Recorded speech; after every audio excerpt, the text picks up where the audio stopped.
Major funding for KPBS Evening Edition has been made possible in part by Bill Howe Family of Companies, providing San Diego with plumbing, heating and air, restoration, flood and remodeling services for over 40 years.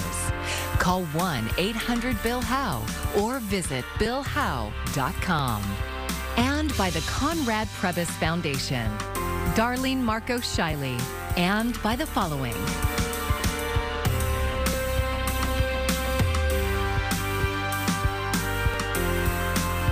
And by viewers like you. Thank you. Good evening. It's Monday, June 6th. Thanks for joining us. I'm Maya Trabulsi. If you haven't done so already, then tomorrow is your day to turn in that primary ballot. Signs are everywhere for candidates, races, and polling locations, and it's now up to you to fill it out. As KPBS reporter Tanya Thorne shows us, this midterm election could be a mixed bag when it comes to turnout. If the campaign signs in every corner aren't enough to remind you, there's an election going on. Have a wonderful day. Primary election day is tomorrow, and the results will set the stage for the better-known November elections. Some voters are ready. I mailed in, and I'm checking online to see and make sure my my ballot's been counted. And if it hasn't, then I will go in and vote in person tomorrow. I did mail in. I dropped mine off. I got my ballot all filled out, and I got to go drop it at the drop box at the post office. But some voters, not so much. You know it's a primary election day tomorrow. I did not. I kind of heard about it. I knew that they were collecting ballots at my job actually, but I wasn't really sure what necessarily was being voted on and all of the information on it, and I just never turned in my ballot. You know that it's primary election day tomorrow? You just told me that, so I do now. Well, since I didn't do the mail-in ballot, I probably should find my my local voting box and go and vote. Political Data Inc.'s ballot tracker showed less than 20% of ballots have been returned as of today. That's despite every registered voter receiving ballots in the mail.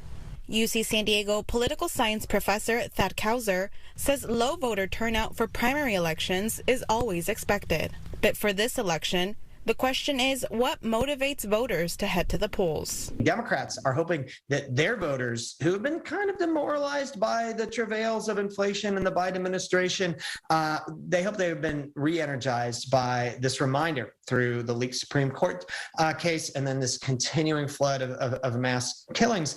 They hope that they'll be revitalized. Just remember how big the stakes are of control of Congress of all parts of California going forward, and we'll turn out the polls because of that. In-person voting locations can be found online, and mail-in ballots can be dropped off by 8 p.m. tomorrow. Tanya Thorne, KPBS News. And if you want help making your choices before casting your ballot, you can go to kpbs.org and click on the Voter Hub tab.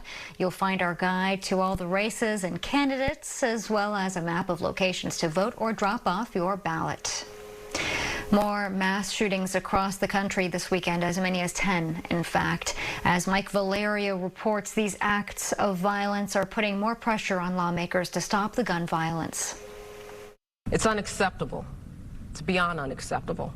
The trauma from mass shootings in America is spreading. In a single weekend, 10 mass shootings nationwide, 15 dead in these cities, and no part of America immune. I'm not trying to take away anybody's Second Amendment rights, but I think we can agree that there are common sense approaches here. The mayor of Chattanooga, Tennessee, where shots tore through a nightclub, 14 people wounded, 2 dead by gunfire.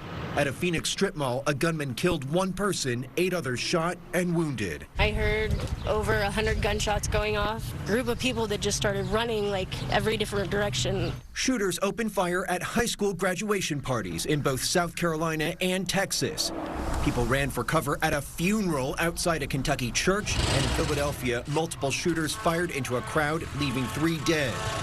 In Washington, Senator Chris Murphy of Connecticut says the time for common sense gun laws is now. I'm more confident than ever that we're going to get there, but I'm also more anxious about failure this time around. One of the proposals on the table, increasing the age to buy a semi-automatic rifle. Both the Buffalo and Uvalde shooters bought their AR-15 style weapons at 18. There is interest in taking a look at that to 21 and doing what is necessary to make sure that we aren't giving a weapon to anybody that has, during their younger years, a mental health history, a juvenile record. Mike Valerio, KPBS News. Students and staff attending summer programs at Sweetwater Union High School District are masking up indoors once again. The new rule took effect today after a rise in COVID cases in the South Bay last month. In a letter to parents, the district says since spring break, there have been more cases reported per week on campus than at any time during the Delta variant surge last summer. One student, our media partner 10 News spoke to, says he thinks it's the right call. Honestly believe we should keep wearing our masks because with the COVID thing going on, because it's not officially over yet. So I believe we should all stay safe, really, and keep each other safe. The district says it will revisit this issue next month to determine what this will mean for the upcoming school year. Gas prices hit a new record, an average of $6.26 a gallon in San Diego County. KPBS reporter Alexander Nguyen went to San Diego International Airport today to see how those prices are affecting rideshare drivers and passengers. It's definitely gotten more expensive. Phoenix resident Kim Mowbray is a regular traveler. She's in town for work. Mowbray's noticed her usual Uber trip from the airport to Coronado has doubled. It used to cost around $20. Now it's $40. Yeah, I think Uber has definitely become more expensive over the last couple of years. I don't know if it's gas prices or bait and switch. But it's not just customers feeling the pinch. Rideshare drivers say gas prices are affecting them too. Some are quitting altogether. Mowbray's Uber driver, Lavina, says there are fewer rideshare drivers now. She's still working because passengers still rely on the service, but it comes at a cost. I have to work more per tank, and it's not adding up as well as it used to. She says she has to work 10-hour days just to make as much as she used to. Both Lyft and Uber say they have added a surcharge to help drivers with gas costs. Lavina says the surcharge is only 50 cents per trip, not per mile, so it doesn't help that much. The high cost of gas prices is making it hard for some drivers to make ends meet. And in San Diego, prices have risen 10 days straight, and AAA says it's not stopping anytime soon. AAA's Ann Jane Venegas says the price of crude oil increased nearly 70% since December. Crude oil prices account for 60% of the cost of gasoline. So due to continued concerns about world gasoline supply and also this high demand that we do believe is going to continue through the summer, we do think that this situation, this increase in gas prices will continue, or at least stay around this level until the summer. Meanwhile, some drivers have switched to electric or hybrid cars to combat rising gas prices, like William Rowe. He used to pay $120 a day for gas. Now he only pays $30 to charge his Tesla. It's actually giving me a lot of opportunities for better. I get more opportunities now. He recommends drivers in San Diego switch to electric or hybrid cars if they can. Alexander Nguyen, KPBS News. San Diego's mayor says he's serious about improving one of the most visible signs of homelessness. Todd Gloria says the city got 1,200 reports just last week about homeless encampments. Those are the collection of tents and other makeshift shelters along public right-of-ways like sidewalks. The mayor says there will be more arrests if people refuse help, even after lesser enforcement like warnings and tickets. We've tried to remove every excuse that there is for accessing these services. I recognize for some folks they don't want to do it.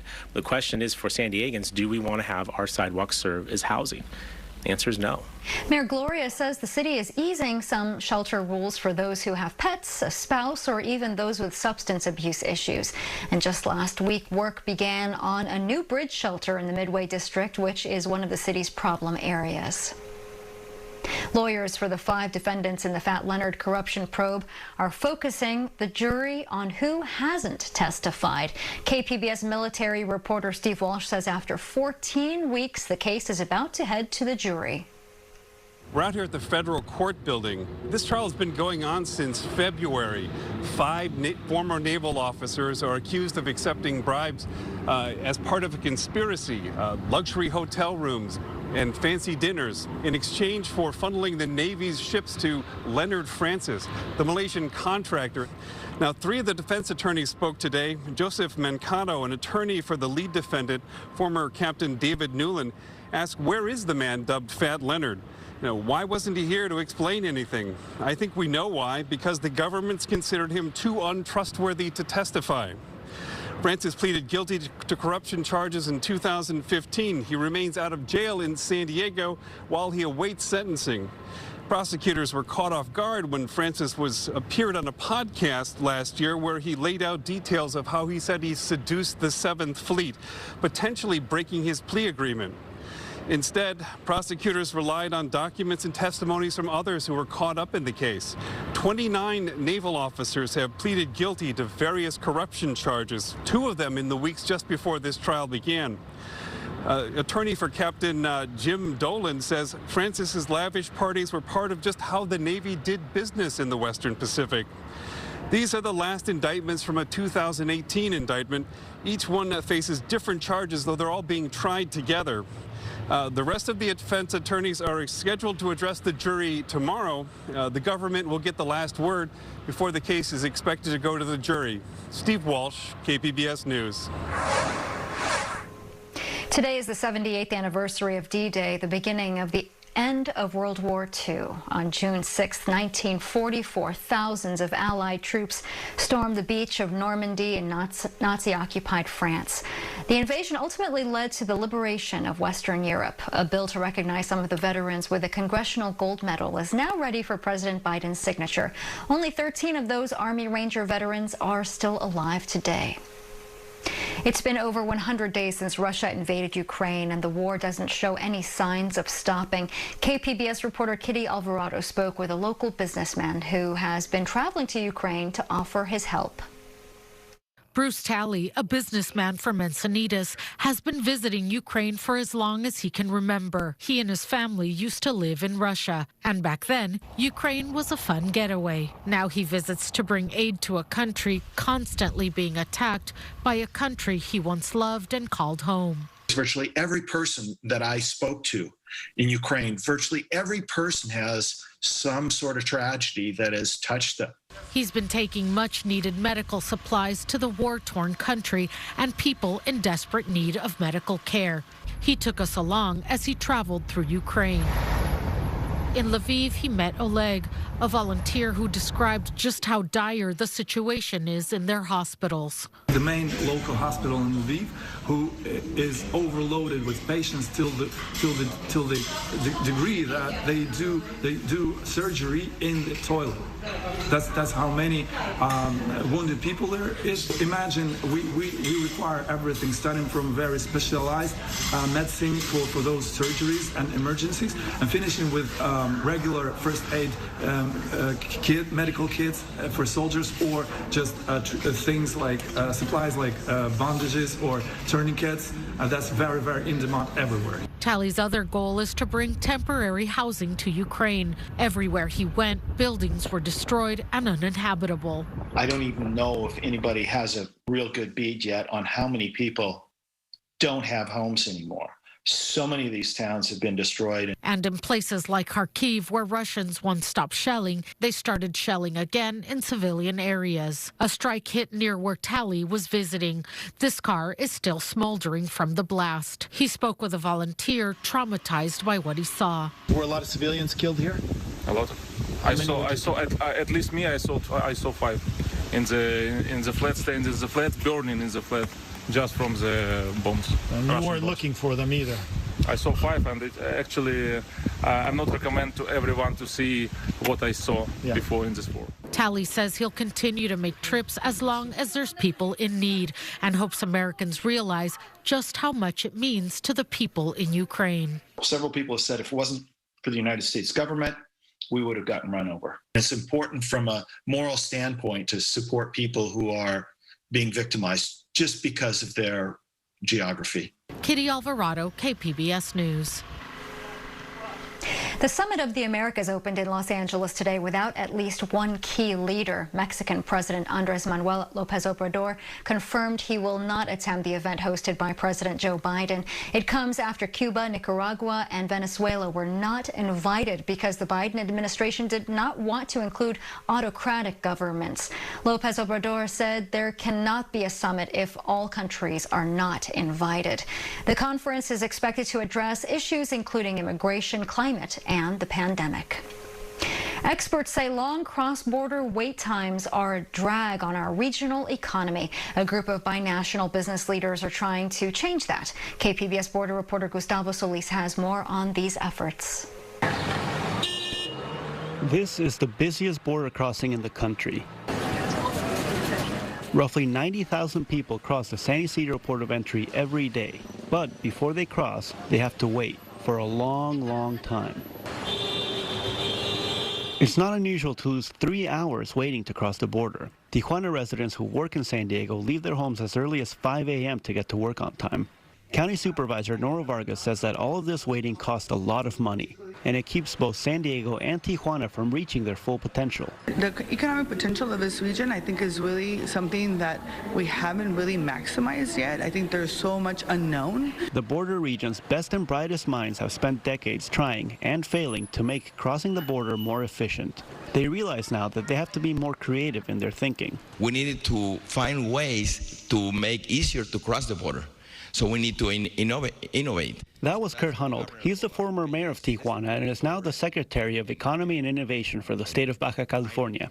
He was one of dozens of academics, economists, business leaders, and government officials at a cross-border business forum last week hosted by the South County EDC.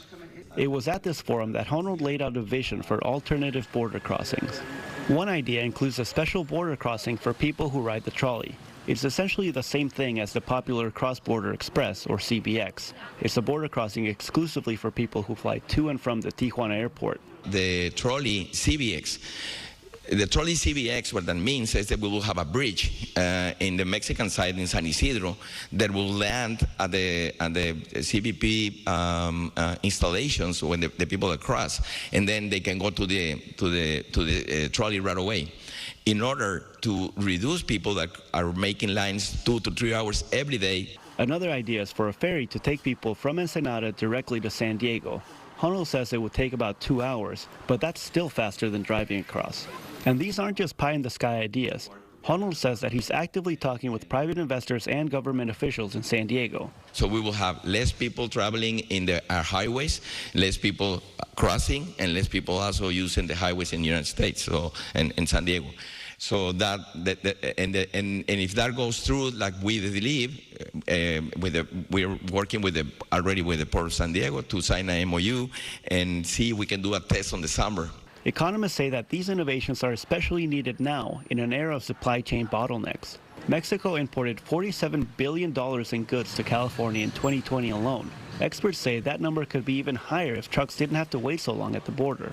Jim Dolan is the Regional Investment Director at U.S. Bank. He says the pandemic showed us just how crippling supply chain disruptions can be. On the supply side, the story is supply chain, right? The disruptions of the supply chain due to COVID, the backlog of goods that just aren't reaching the demand, causing all of this inflation on top of that. Which is why he and others say that finding ways to shorten border wait times needs to be a top economic priority. Gustavo Solis, KPBS News. America's power system could face blackouts this summer. The National Oceanic Atmospheric Administration released a report showing above-average temperatures across the country. As Renee Marsh reports, keeping the AC and the lights on could overwhelm an aging electrical grid. As wildfires burn and temperatures rise across the nation, a sobering new report warns the U.S. power system could buckle, triggering energy emergencies this summer. The upper Midwest and Mid-South along the Mississippi face the highest risk of blackouts. Texas, the West Coast, and Southwest face an increased risk. The electric system is old, and so it's not designed to withstand the impacts of climate change. Extreme temperatures trigger a surge in demand, and that taxes the grid. An early heat wave has already knocked 6 power plants offline in Texas this month. In Oklahoma, heat also played a role in blackouts. It's like a walk-in freezer. And last year, the Texas power grid completely failed for days under a deep freeze. 246 people died. An energy crisis can become a public health crisis. It can become a food crisis. Yami Newell has seen the cascading effects of an unreliable power grid in her hometown of Chicago. For a wealthier family, if they have a power outage and all the food in their refrigerator goes bad, they may be able to afford to go back to the store and replenish the coffers. For a family that's operating on a more restricted income, they might not be able to go back and refill the coffers. In her Bronzeville neighborhood on Chicago's south side, solar panels now dot the rooftop of a public housing complex. A short drive from there, a backup battery stores energy from those solar panels as well as natural gas generators, creating what the state energy company calls a microgrid. Without power, we're talking about potential life-threatening situations. So this microgrid provides that backup to be able to deliver power even when the grid isn't there. The project is pending approval, but once it's operating, it can connect and share power with the main power grid. In the event of a blackout, it can disconnect and operate independently, tapping its stored battery energy to power the homes, police station, and hospital in the area for 4 hours. We have seen a reluctance on the part of many utilities to factor climate change into their planning processes because they say that the science around climate change is too uncertain. They're basing analysis for grid reliability and investments on historical averages because planning for extreme projections is more expensive. And so we're continuing to design and site facilities based on historic weather patterns that we know in the age of climate change aren't a good proxy for future conditions. As communities work to build a more resilient grid, Bronzeville is a possible blueprint for creating a backup for when climate wreaks havoc on the grid.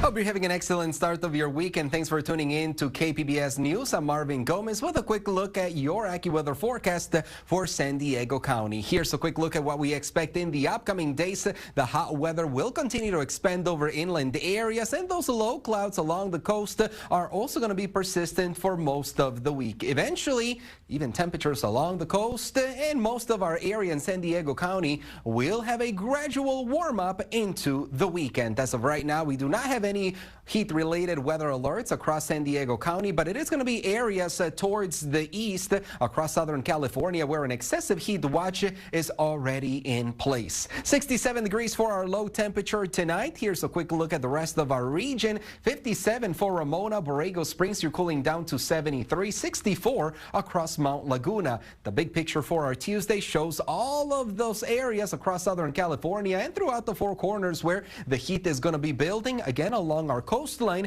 we're going to be interacting with that marine layer during the morning hours, but eventually we expect more sunny conditions along the coast for the afternoon. Chula Vista, you're climbing up to 72 degrees tomorrow. Escondido near 81. Ramona climbing up into the mid-80s. Here's a quick look at your forecast along the coast. You can clearly see some of those mid and low 70s gradually warming up into the mid-70s for Thursday into Friday, and then by Saturday a little bit closer to 80 degrees. Across inland areas, we're in the low 80s for Tuesday afternoon, but eventually by Saturday, we could be reaching 90 degrees. In the mountains, mid-70s for most of the week, a little closer to 80 degrees heading into our Saturday. And along the deserts, well, those are going to be areas where the triple-digit heat is going to be present for the next afternoon, possibly getting close to 116 degrees for the upcoming weekend. Marvin Gomez with your forecast for KPBS News. Bring on the fried food. The San Diego County Fair is back on this week, starting Wednesday through July 4th. All the rides and exhibits will be ready for some 50,000 people per day. Tickets and parking have to be purchased online and ahead of time. And according to a spokesperson, if you hate the crowds, your best bet would be to visit on opening day. there's kind of an insider secret. Sometimes people think that opening day is, crazy and crowded. But here, opening day is one of the best days that you could come to the fair. Everything's fresh, and the crowds usually are kind of low because some schools are still in session. And the petting zoo is also back this year, and organizers say the pens will be cleaned on a daily basis. The Fair State Board settled a lawsuit stemming from an E. coli outbreak, which was linked to the animal areas. It was a promise she made to herself at the age of 7 to make it to space. Well, Katya Echezarreta fulfilled that young dream, and as she and 5 others lifted off in Jeff Bezos' Blue Origin rocket from the base in Texas over the weekend. Katya, an engineer and science communicator, is the first ever Mexican-born woman to travel to space and was chosen from a group of applicants. The group got to experience weightlessness for a few minutes before parachuting back down to landing. Are you looking for some summer fun? Well, if so, Disneyland Resorts is offering a deal to all California residents. Park goers can visit Disneyland or Disney California Adventure this summer for as low as $83 per person per day. This limited time deal comes just as the parks offer up 4 nighttime spectaculars like Fantasmic, the Main Street Electrical Parade, plus a new staging of Tale of the Lion King, and so much more.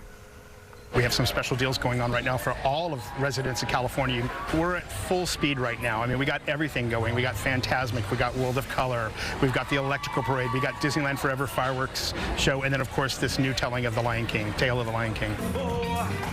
The summer deals begin June 13th and they run through September 15th. For more information, you can go to Disneyland.com.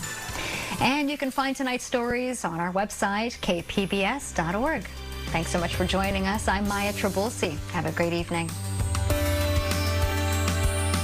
Major funding for KPBS Evening Edition has been made possible in part by Bill Howe Family of Companies, providing San Diego with plumbing, heating and air, restoration, flood and remodeling services for over 40 years. Call 1-800-BILL-HOWE or visit BillHowe.com. And by the Conrad Prebys Foundation, Darlene Marco Shiley, and by the following.